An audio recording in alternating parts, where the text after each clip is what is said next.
પટેલ આણંદથી આવું છું. હાઉસવાઈફ હતી, હવે બિઝનેસ વુમન છું. જેમ દીપકે વાત કરીને એમ કે અમે શું કરેલું, તો અમે એક જ વસ્તુ કરેલું કે પહેલા પ્રોડક્ટ વાપરી હતી, સારી લાગી તો બીજાને વાત કરેલી. એટલે પહેલું એક જ સ્ટેપ છે બધાને કે પહેલા પ્રોડક્ટ લાવો, પછી વાપરો અને પછી બધાને વાત કરો.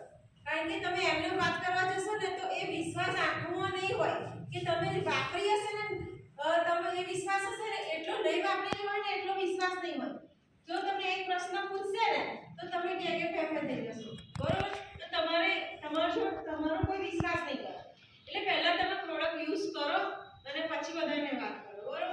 અને બધાએ જોયું આજે કેટલા જણને બિઝનેસ કરવા જેવો લાગ્યો, જે નવા લોકો છે. સાચું ચોકડશે, બરોબર? તમને એવું લાગ્યું ને કે મહિને લાખ રૂપિયા કમાઈશું, બરોબર? એવું લાગ્યું ને?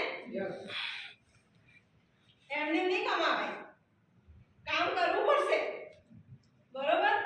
આમાં તમે સમજ્યા? બધા એટલા એક્સાઇટેડ થઈ જાય છે ને પછી શું થાય છે? એક નાની વાત કહું તમને. એક રામ ને એક શ્યામ, બરોબર? રામને છોકરી જોવા જવાનું હતું તો શ્યામને કે તું મારા જોડે આય, તો શ્યામ જોડે ગયો. છોકરી ગમી રામને, જેમ તમને બિઝનેસ ગમી ગયો, બરોબર? હવે રસ્તામાં વાત કરતા કરતા જતા હતા રામ ને શ્યામ કે કેવી છોકરી છે, તો કે બહુ સરસ છોકરી છે. પછી બધું પૈસા આપી દીધા, બધું જ. પછી પેલા ધીરે ધીરે રસ્તામાં જતા હતા ને તો પેલા રામે શ્યામને પૂછ્યું કે છોકરી કેવી છે? તારા ભાભી સારી છે, બધું બરોબર છે કે રામ, પણ તારા લાયક નથી.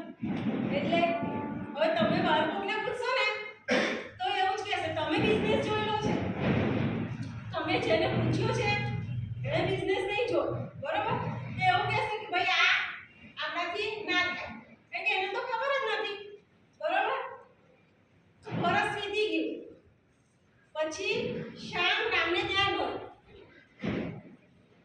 મીઠાઈનું બોક્સ લે કે મીઠાઈ કે મારી સગાઈ થઈ ગઈ એમ. તો કે તેમ કહ્યું નહીં મને કે સગાઈ થઈ ગઈ એમ. તો કે ભાભીનો ફોટો તો બતાય, ભાભી કોણ છે? તો કે તારી વર્ષ પહેલા જોવા ગયેલા એ. તારે કે તારે તો મને ના પાડેલી કે એ તારા લાયક નથી, એ મારા લાયક. એટલે આ બિઝનેસ એવું થશે કે તમે જોશો ને કે તારા લાયક નહીં, પણ વર્ષ પછી એ જોશે ને એને ખ્યાલ આવશે ને તો કે આ બિઝનેસ કરવા જેવો છે. તો તમારે વર્ષ મોડું થઈ ગયું છે અને કદાચ હાથમાંથી નીકળી બી જાય. કારણ કે એકવાર જોયેલું વસ્તુ પછી તમને એવું થાય કે કરું કે ના કરું, બરોબર? તો આ તક એવી છે કે ઝડપી લેવી જોઈએ અને બધું જ મળે છે. તમારા વાઈફ માટે તમારા બધા બહુ સપના હશે, બધા જેન્ટ્સને એવું હોય કે વાઈફને બધું આપીએ, પણ આ જ બિઝનેસ છે કે તમે બધું જ આપી શકશો અને બધા સપના પૂરા કરી શકશો. અને વેસ્ટીજ એવોર્ડ ફંક્શન આવે છે, બરોબર? એમાં તમે હસબન્ડ વાઈફ સાથે આવો, કારણ કે ત્યાં બધા લેડીઝ હશે. દીપકે કીધું એમ 35 લાખ રૂપિયા કમાતા એકલા લેડીઝ હશે, બરોબર? એવા કેટલા લોકો હશે કે જેના પગ નથી, હાથ નથી, કેટલા ભણેલા ડોક્ટર હશે, બધા જ હશે.